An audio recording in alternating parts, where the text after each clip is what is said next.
make a move and the bunny gets it. I said, put the bunny back in the box.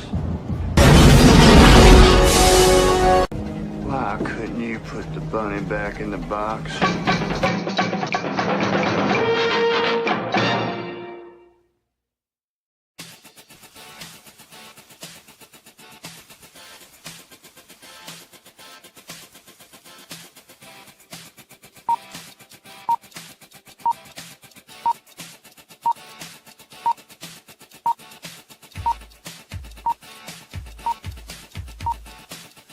It's showtime.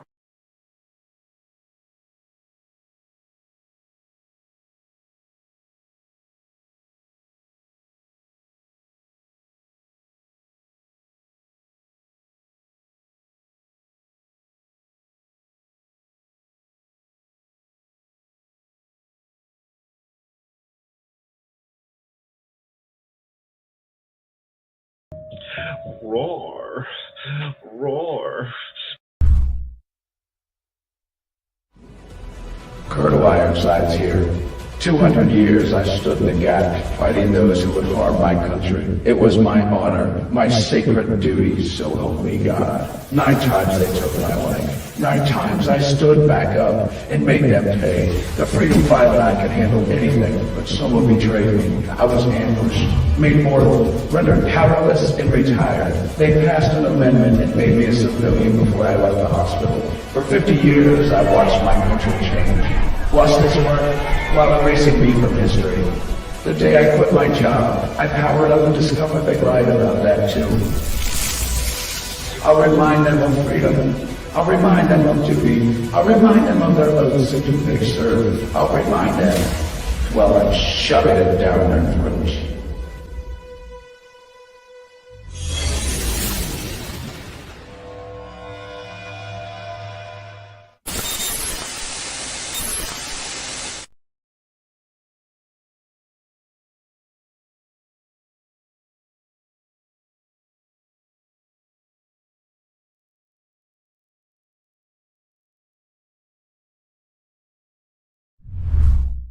Psychically, I'm very well endowed.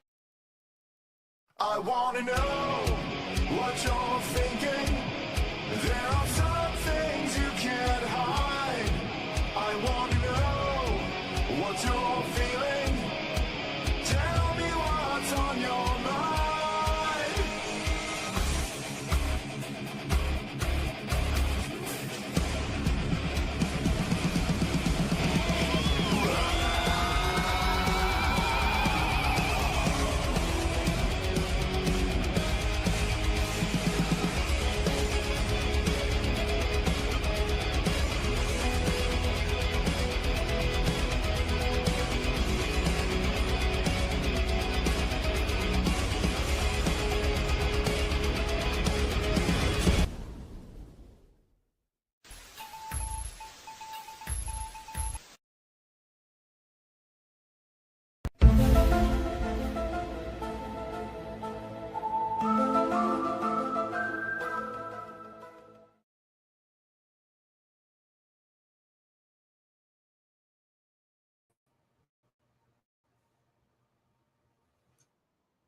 Hey everybody, welcome to Thursday night, the Gen X Files.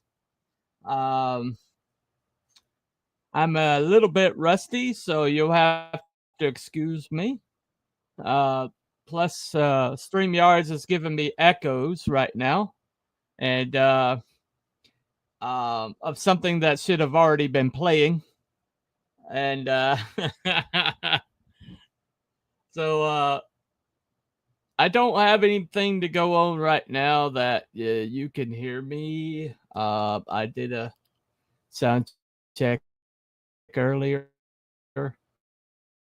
So if anybody's in the chat, if you could comment, let me know that you can indeed hear me. I would appreciate it. I don't want to do, most of the show without any sound, which I've done before.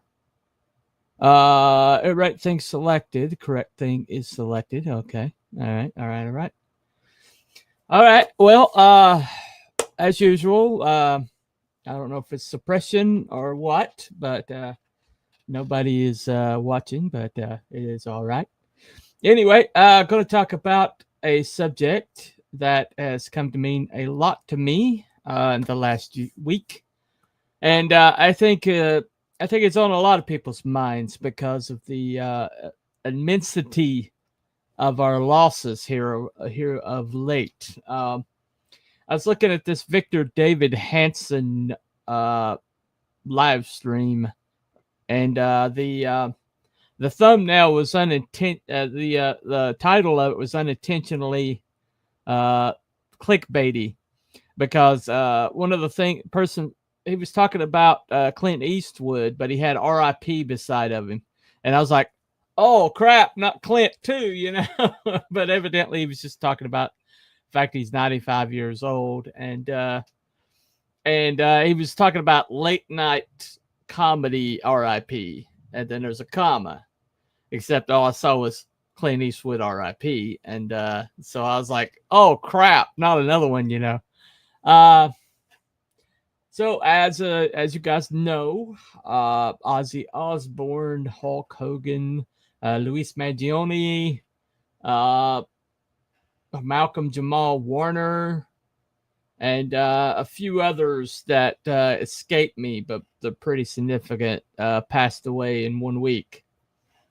And during that same week, my housemate, best friend, 11-year partner, I guess, maybe, I guess you could say we're partners before that, but, you know, directly partnered for 11 years, partnered in a platonic way, just as single guys, you know, pulling resources, which happens without sex these days. Okay. There was such a thing at one time of platonic relationship between guys that weren't hooking up. That seems to be a lost art. It used to happen a lot, you know. Single guys would double up, save resources, and you know, friendships were possible, and partnerships. Ours activated a little bit, kind of like a marriage, but it's more like the Odd Couple. You know, he always called us Oscar and Felix. Of course, I was Oscar, the slovenly one. And he was Felix, you know, the clean, persnickety one. But he did all the grocery shopping. He did because he just didn't trust me with any of it. So I'm gonna have to go get groceries. That's one of the harsher things that's happened recently. Realizing that I was out of some stuff that I normally wouldn't be out of. That's like I think every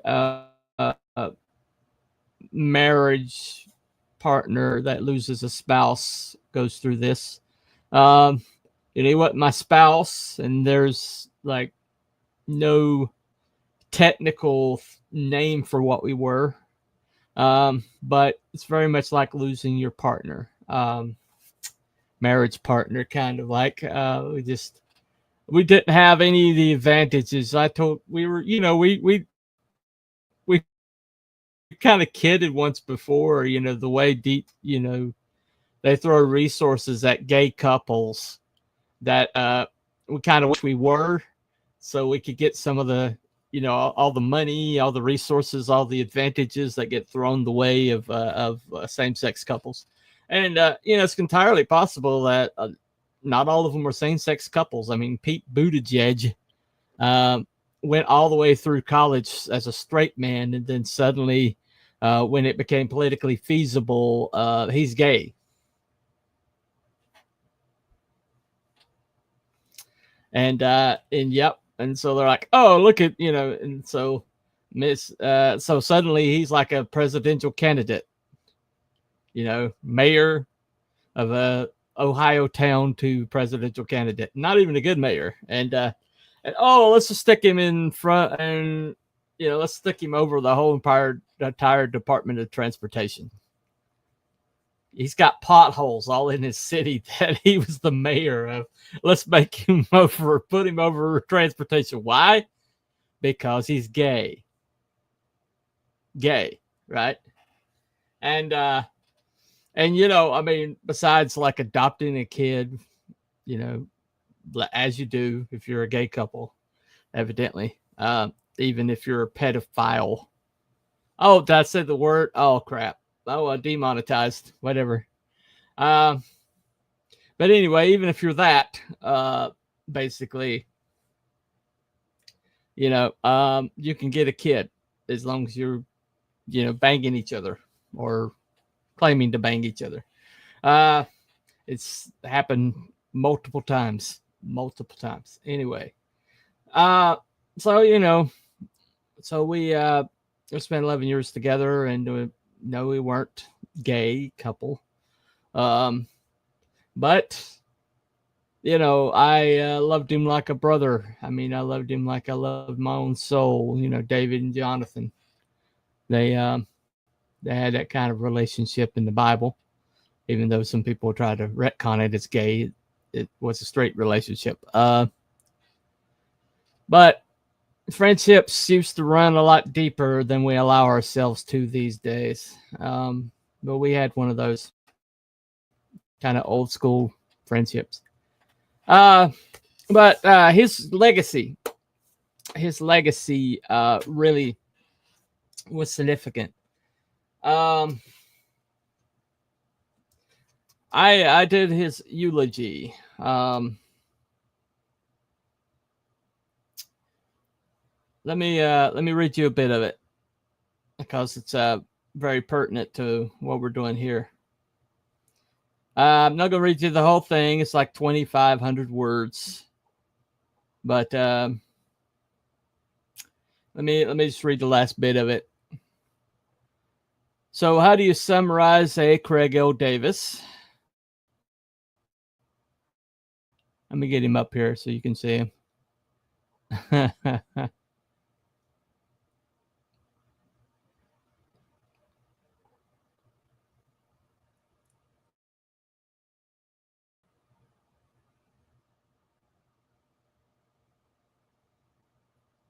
All right.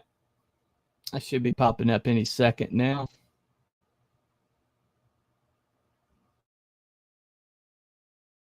Oh, hold on. I guess I got to hit add to stage. There we go. Well, it's going to crash on me.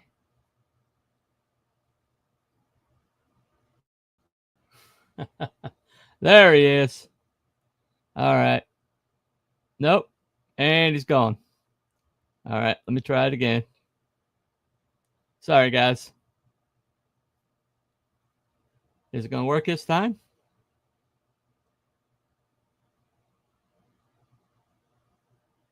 Nope, it's not.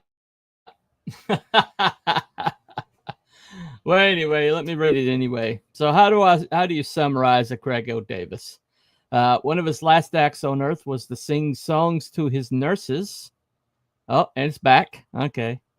One of his last acts on this earth was to sing songs to his nurses and visitors. His lungs were in bad shape. He could feel his light fading. And but he had to keep making people smile all the way until he rested his head and left under his own terms. All across this nation, the now adults who were the children he inspired have a darker world today. Uncle Craig, Mama, the boy with the hairbrush microphone, is now in heaven entertaining God. So this is a few pictures that I have of him.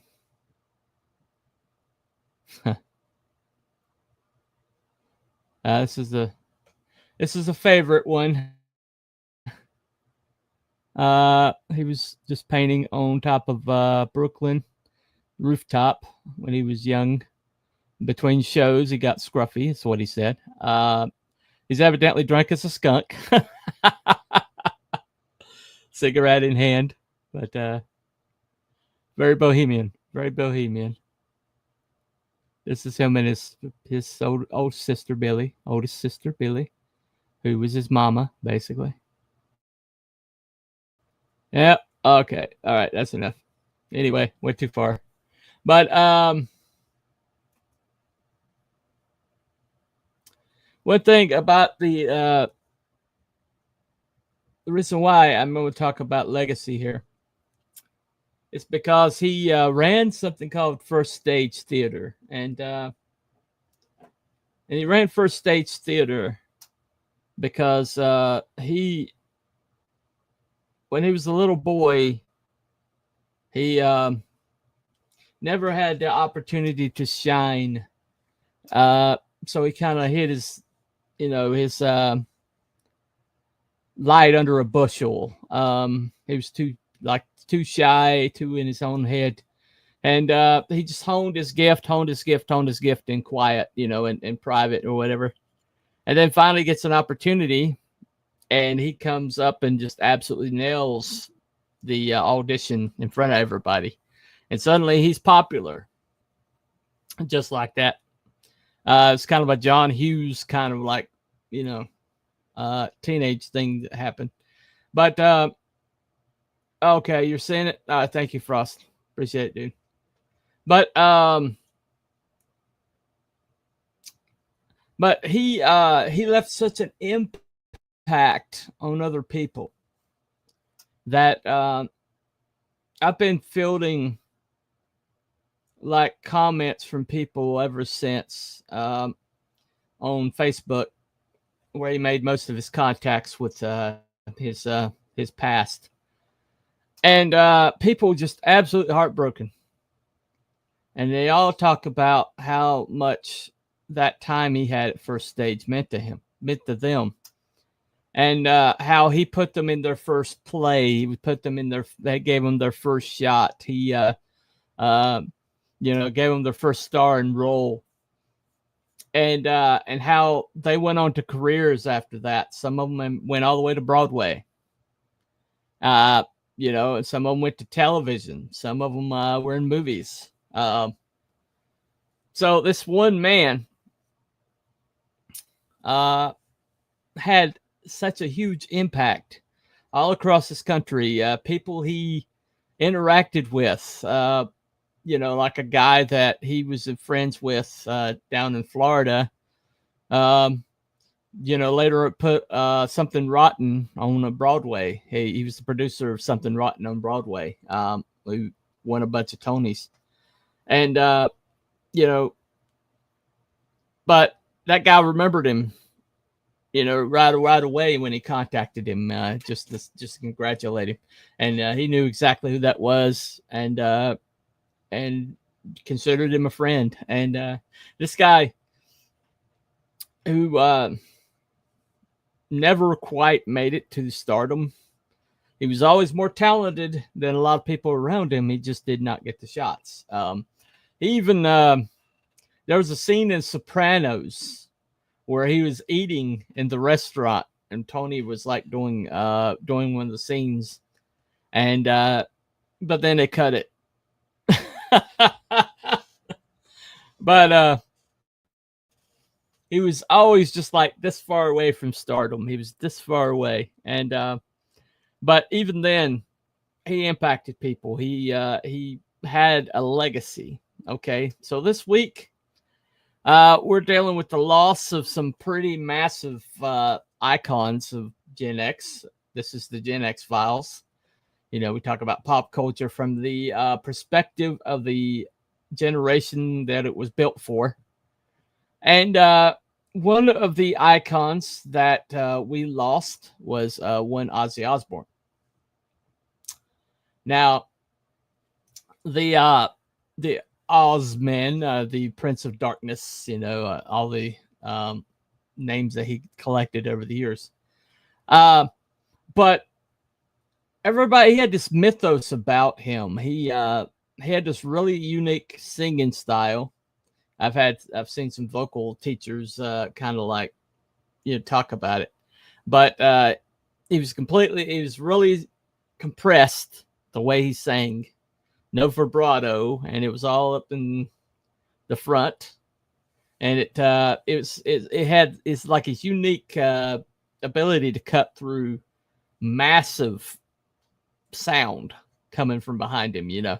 All those Black Sabbath albums, all the way to Blizzard of Oz and his group, and he always managed to associate himself with greatness.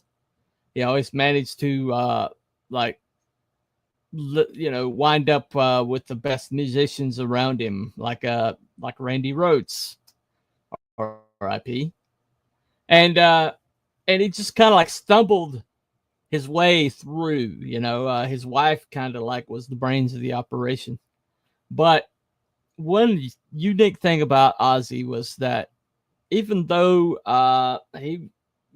Sharon was kind of ruthless when it came to business, and he left a lot of hard feelings along the way. When Jackie Lee got shot walking his dog in California,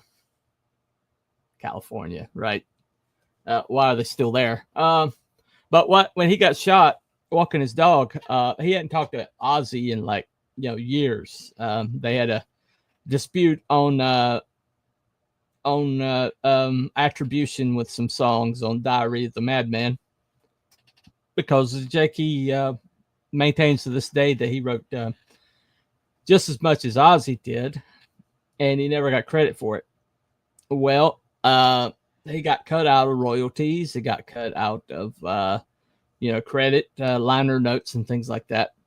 And it caused and he was basically fired over like a dictaphone, or like answer machine. And so he had really bad feelings towards Ozzy and over the years. And yet after he got shot, Ozzy calls him and asks if he can do anything for him. After all those years and all that bad blood, as soon as he needed something, there was Ozzy. Not bad, pretty fluffy for a Prince of Darkness, but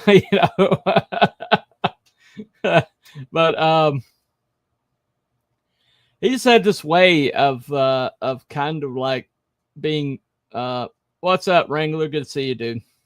But he had this way of being bumbling, but like, I guess endearing would be the word. And you watched that reality show, The Osbournes, the reality show, and it, instead of like demystifying him or making him like uncool or distancing himself from his heavy metal image, it made people like him more, and it made people root for him more.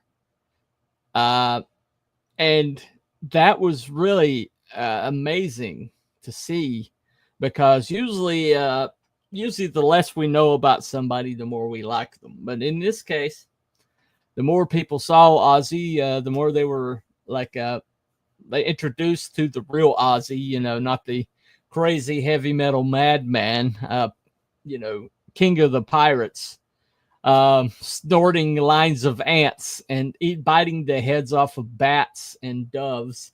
What they saw was this slightly befuddled family man who, his wife has got him wrapped around her finger, and he does whatever she wants him to do, but he will cuss her the whole way, and it was just like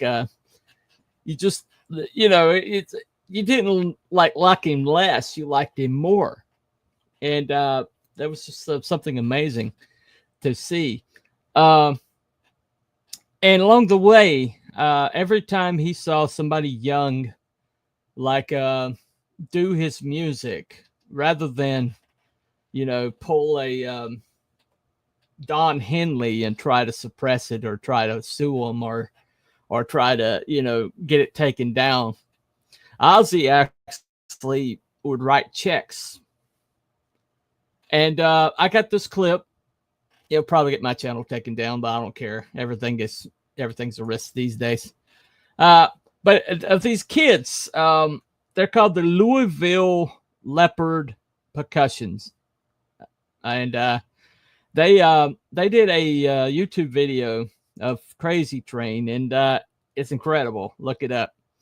I mean, they basically took part. They even did Randy Rhoads' solo, but they like gave it to like each individual xylophone kid would like take part of that solo, and they like broke it down to like individual constituent,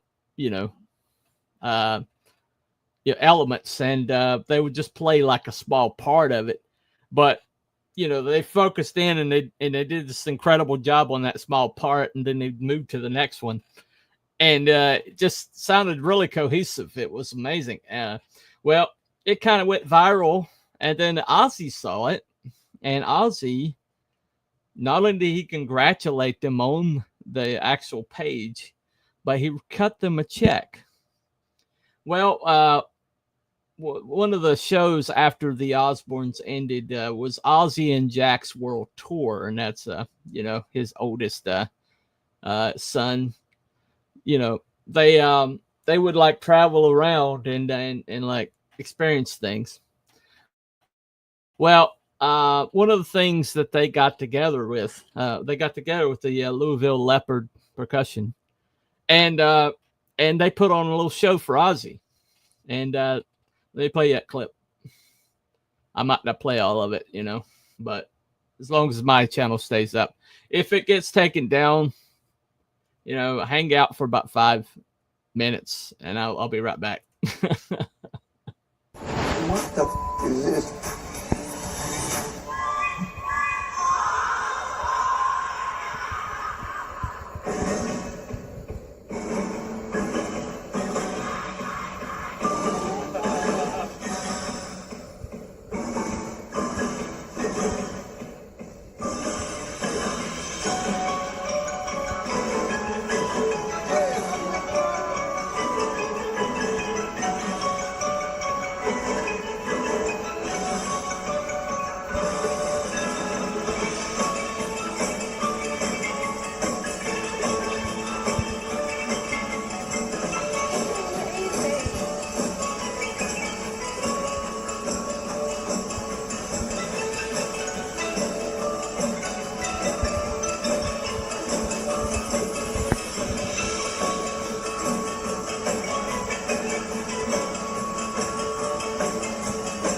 Look how touched he is.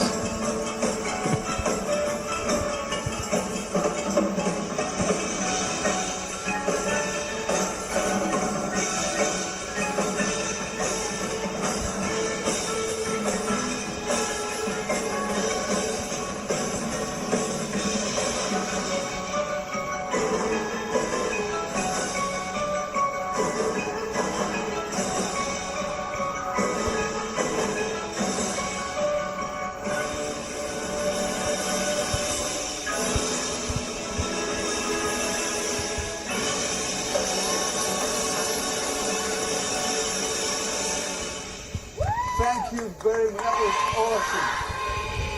That was awesome. Absolutely awesome. On a scale of 1 to 10, what do you rate the kid? 10 out of 10. I was going to say 20. Oh, I was blown away. Yeah. Good they were. For them to remember their part and play without being nervous.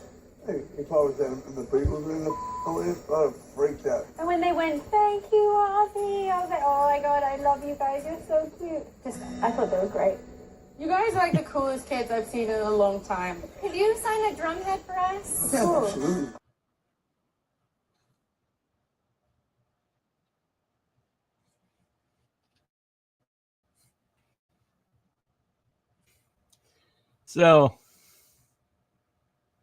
So not bad for pretty cuddly for a Prince of Darkness, right? But I mean, it was incredible, right? Dude, you gotta see that's not the original group. That's like a group a couple years removed. And so every group that comes in, they learn that arrangement. And that was like the latest group. And there was one part of it where this little girl comes up. It's like, I know I'll never see you again, but I just wanted you to know you're my favorite musician ever. He picks her up and hugs her, kind of like he did Randy Rhoads back in the day. But the other day, all these people came together from different walks of life, and they said thank you to him. He was barely able to stand, so they had him in a chair, the throne, as it were, and he worked it, man. He worked it. But this guy, he could have disappeared after Black Sabbath let go of him, and he about partied himself into oblivion. There's a reason why El Paso, up to just like last, I don't know, 10 years ago, wouldn't let him ever come back. Something about peeing on the Alamo in a green dress. Anyway, look it up. It happened.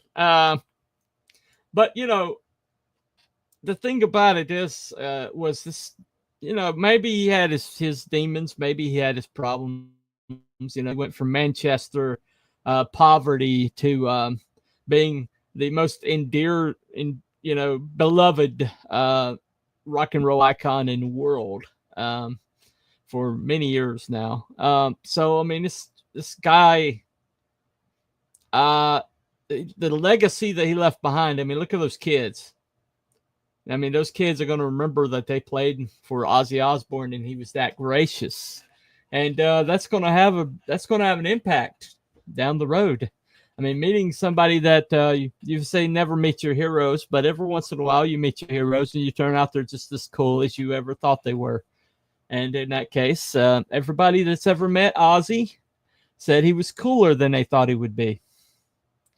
And I was watching this thing where he was listening to actual masters of Blizzard of Oz, and they found him in like the storage facility.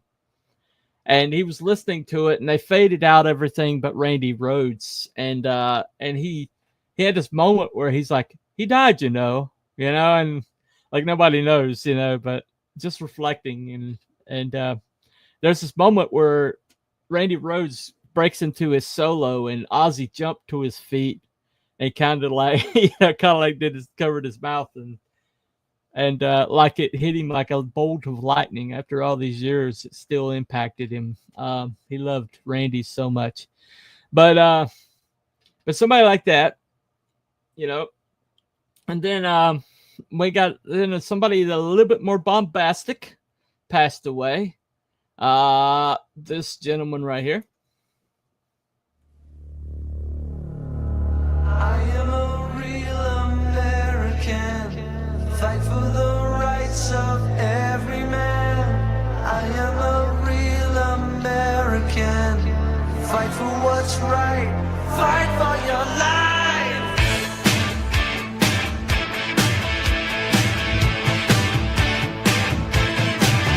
When it comes crashing down and it hurts inside, you gotta take a stand, it don't have to hide. If you hurt my friends, then you hurt my pride. I gotta be a man, I can't let it slide. I am a real American, fight for the rights of every man.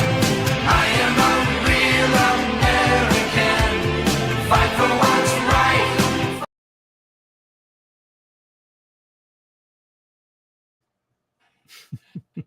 That one will get me struck. But I just want to play a little bit. I grew up on wrestling, NWA, WWF at that time. And, I was more of a Ric Flair guy than a Hulk Hogan guy, but, they were kind of like neck and neck. But there's something about the way that man could control an arena, the way he could just hold everybody in the palms of his massive hands and you believed. I mean, the whole entire thing where he just wouldn't, it rubbed a lot of wrestlers the wrong way that he wouldn't go down, that he never would take a fall, to boost somebody else up. And yeah, his arrogance probably destroyed the WCW with the whole NWA thing, NWO thing. But 1 second. 24-inch pythons, dude. Yeah. Yep. Say your prayers and eat your vitamins, and evidently do a lot of steroids. But he's got a mixed legacy in that there's a lot of people that were hurt by things he did to promote himself. And but the thing about it is, it's like it's like Glenn Jacobs, who played Kane, said that if it wasn't for Hulk Hogan, none of us would have been there, at the pinnacle that we were. It took a Hulk Hogan to lifting Andre the Giant up, deadlift, and slamming him. It took something like that, a spectacle that's super heroic, even though Andre did help him do it. He did tear, I think he said he tore something right off the bone, but that massive moment in time, that superhero, the live action super heroic, seeing that, and it put wrestling on another level, and suddenly Stone Cold Steve Austin, The Rock, were possible. It raised up, maybe the Macho Man didn't like him all that much, but the Macho kind of got raised up too. That rising tide raises all ships. Roddy Piper was actually good friends with him, even though they were heel and face, ultimate combo there.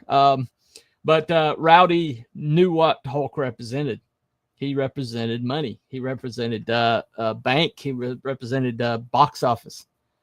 And for all the people that wanted to denigrate Hulk last week, and it was the people that denigrated Hulk the most were all the people that couldn't get over. They're still butthurt over the fact that he got mad at his skanky daughter for dating hood rats, and he called him the N-word on a phone call.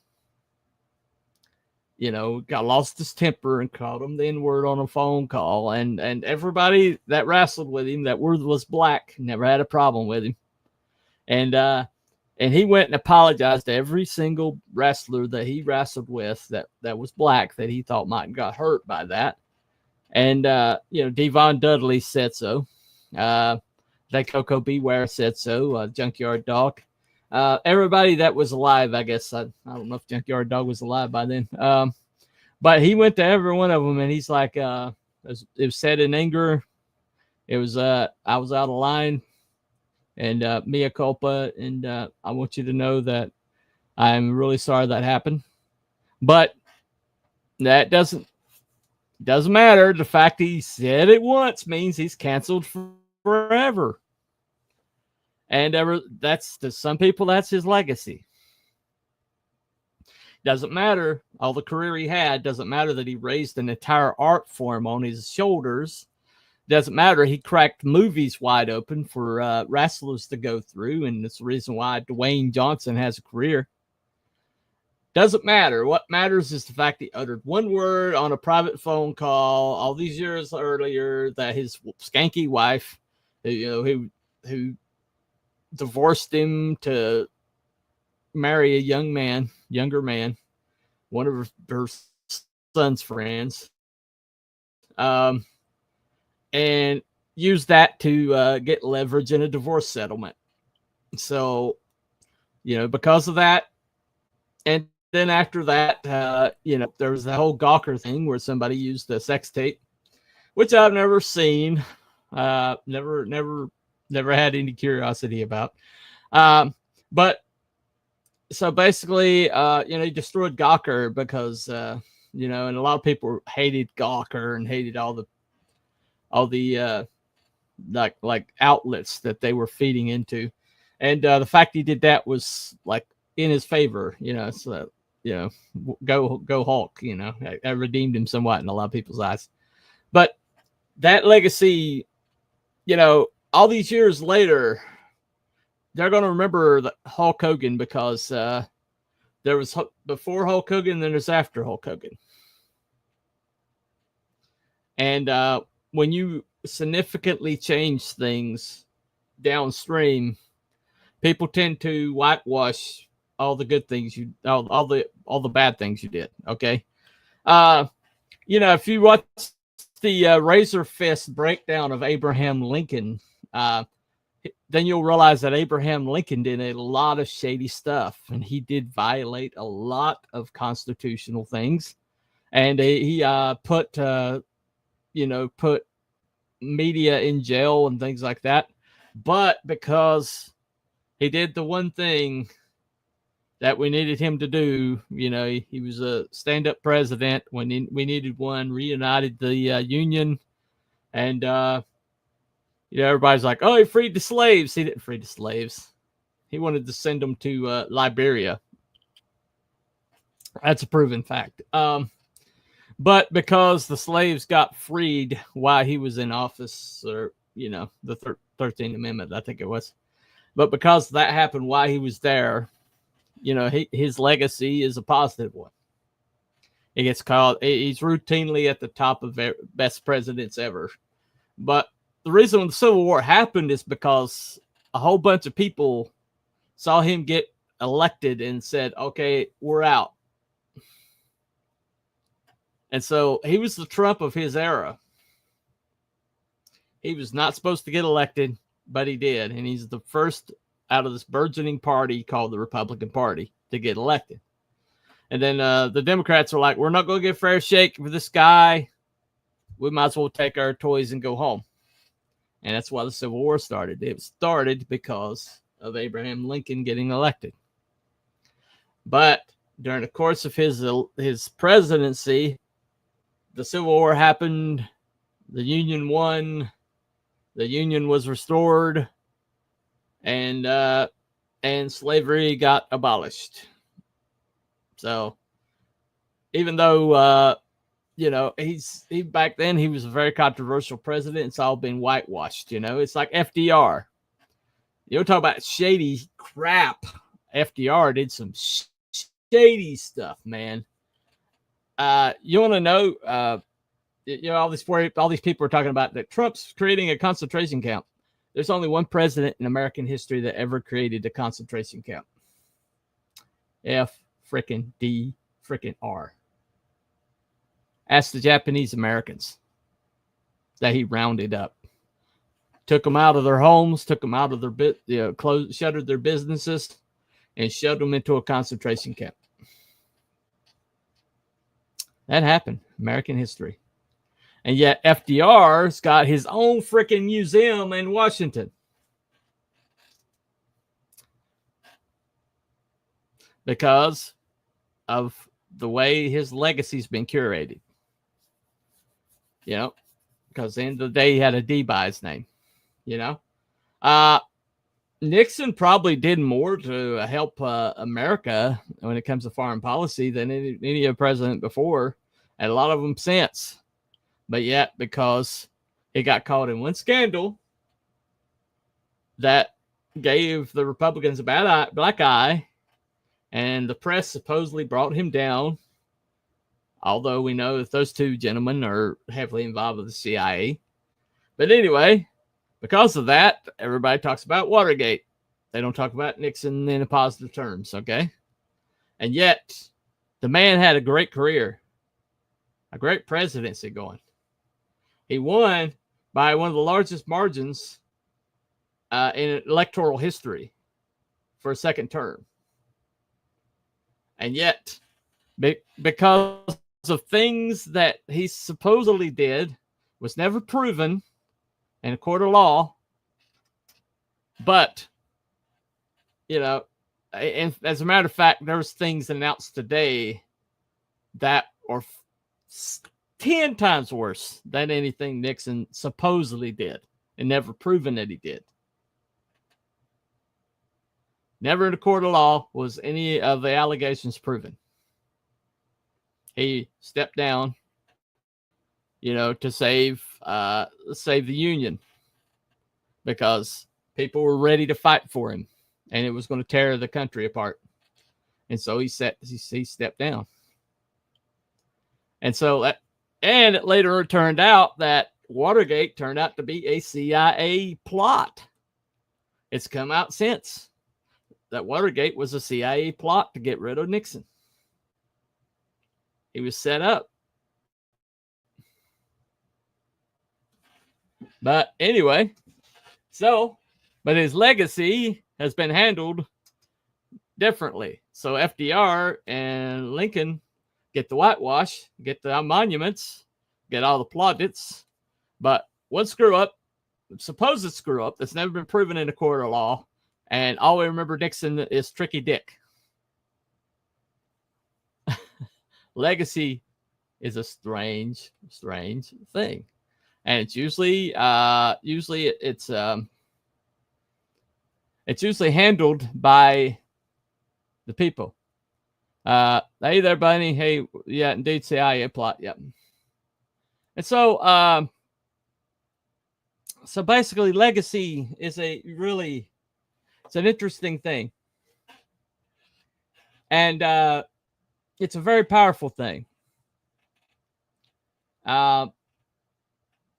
Basically, if you alter things upstream in people's lives in a significant way, that their lives were going this direction, and because they hit the rock of you upstream, they went in this direction. That's a legacy. Okay? And the fact that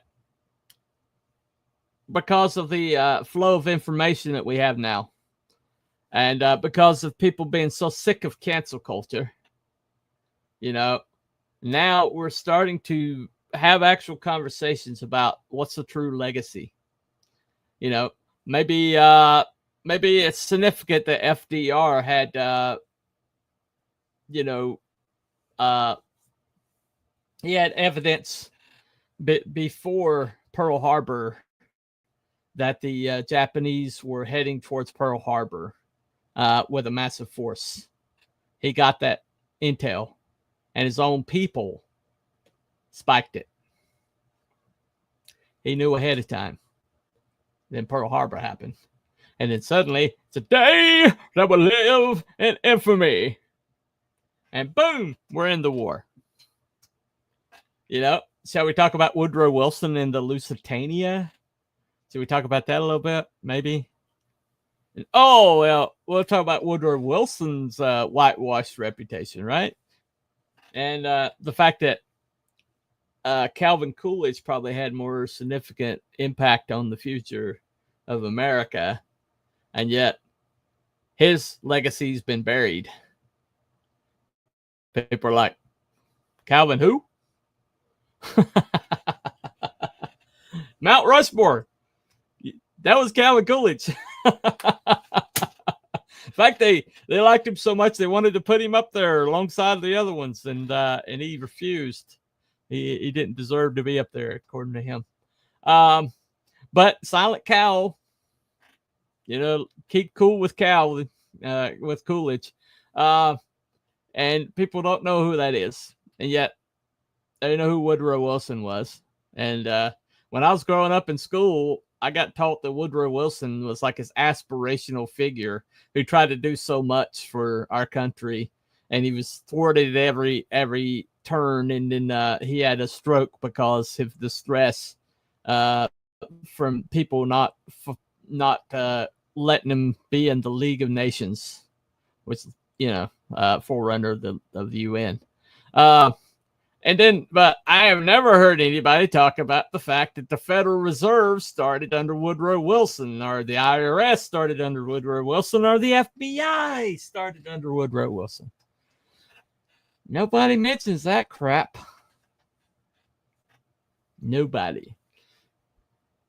So it's amazing. It's amazing you look in these legacies.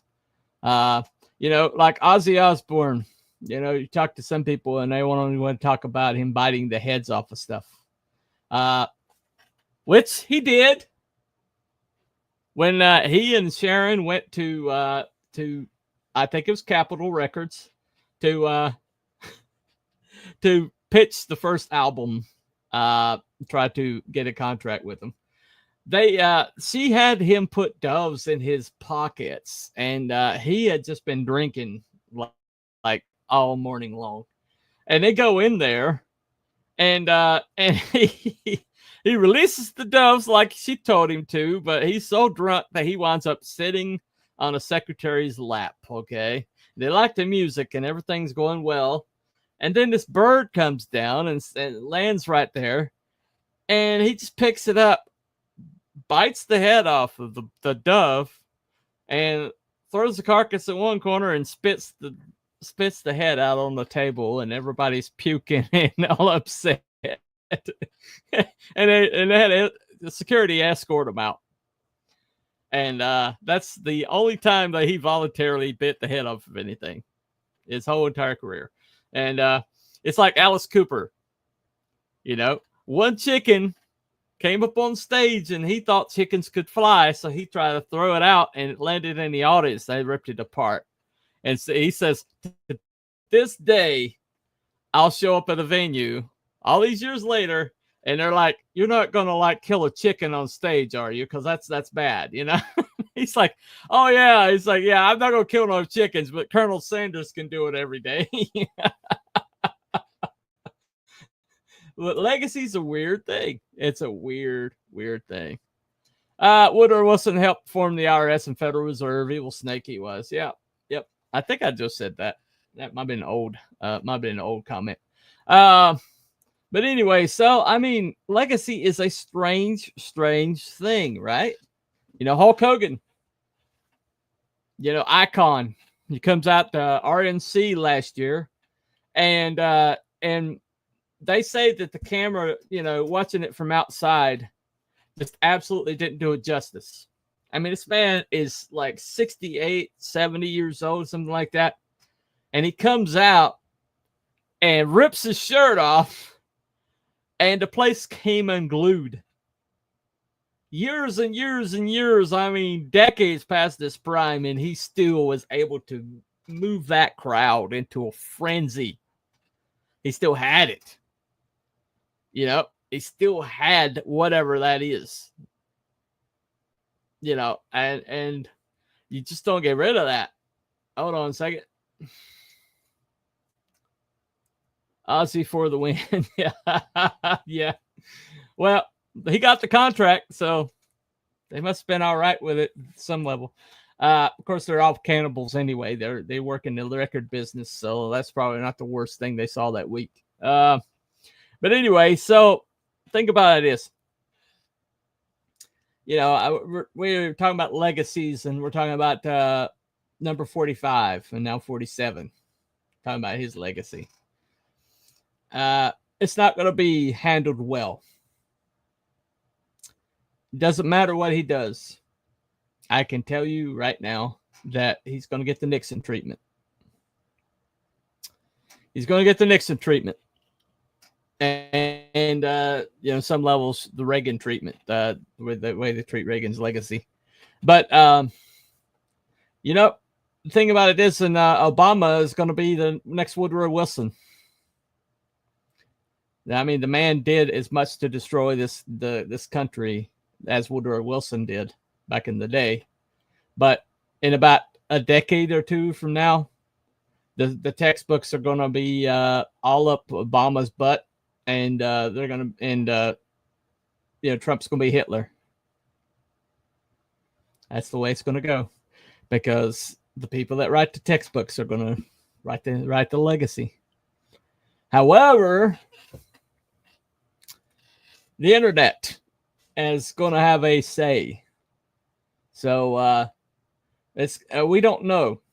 We don't know how long term this is going to be. How legacy is going to be treated long term. The internet's really only been significantly available in this country since the late 90s. So, late 90s, 2000s, 2010s, middle of the 25s, the 20s. So, we're just looking at around 3 decades here. Maybe 4.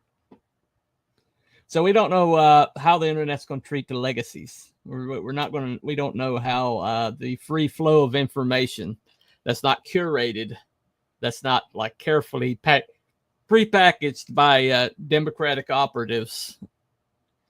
We don't know how the future of the legacies are going to be treated. Plus, we got AI that can rewrite everything. We don't know how legacy is going to be treated in the future. But how do you form a legacy? How do you create a legacy?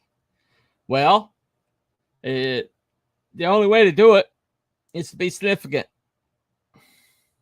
like my friend Craig was his whole entire life, 65 years of life. His family is devastated, and people all across this country are totally wiped out and devastated. His campaign, his Facebook was absolutely packed out.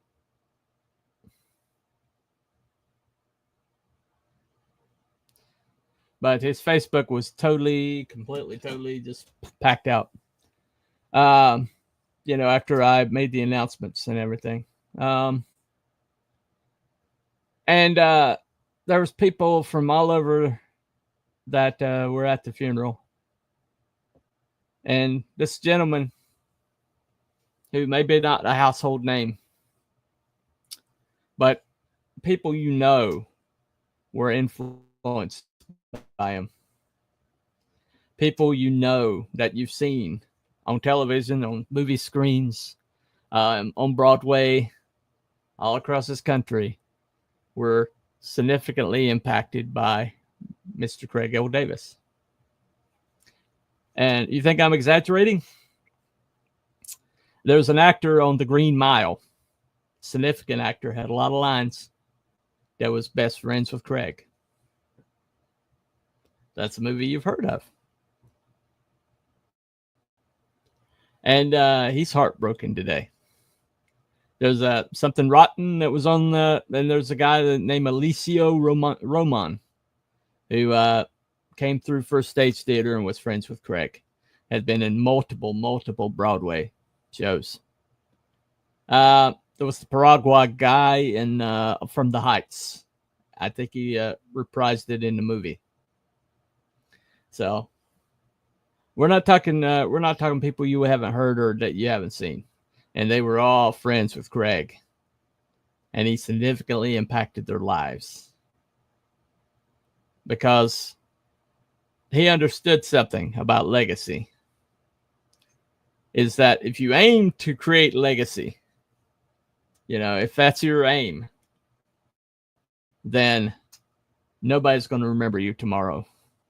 But if you're exceptional,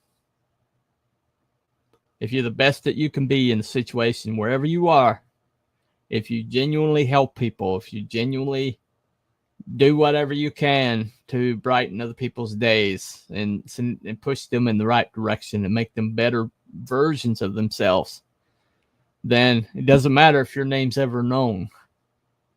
What matters is downstream. So you can have a legacy. You can have a positive legacy. These days, you can have a negative one too if you say the wrong thing at the wrong time, like Joey Swole, who had a good thing going, but then he bowed to the mob, over this whole Hulk Hogan thing, and apologize for, being nice to Hulk Hogan, and lost everything. Because now the leftists were never going to like him anyway. And he bowed to them and ignored the people who were supporting him. Never kowtow to people who hate you and want to destroy you against the people who support you. That is the closest direction to nowhere. I mean, that is a shortcut to nowhere. And you got to be true to yourself. You got to be true to yourself. You have to. Because authenticity is the coin of the realm.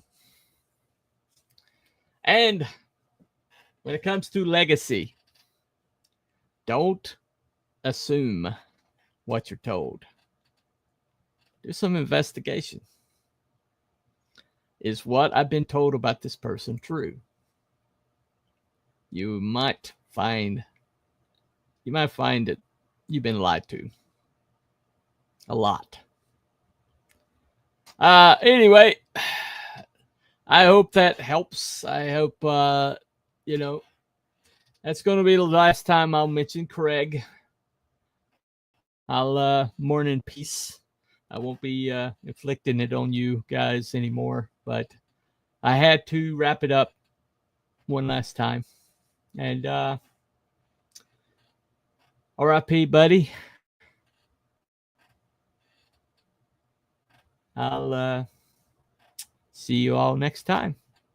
Going to try to have a Cryptids and Conspiracies this Saturday night if I can get my butt in gear. We're going to talk about, does the United States have a space laser that they use to destroy communities? Lahaina and Malibu Palisades. Because of what happened after. It's been pretty suspicious. So we're going to talk about that on Cryptids and Conspiracies. Maybe get a little bit of trouble. So come back and check that out. Condolences. Thank you, man. Good night, Bunny. R.I.P. Craig. Yep. Y'all have a very good night. And we will see you next time. Follow the White Rabbit.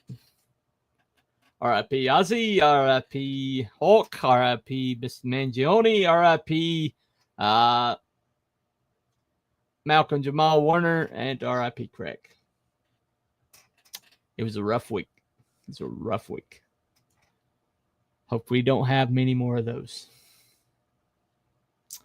Night, everybody.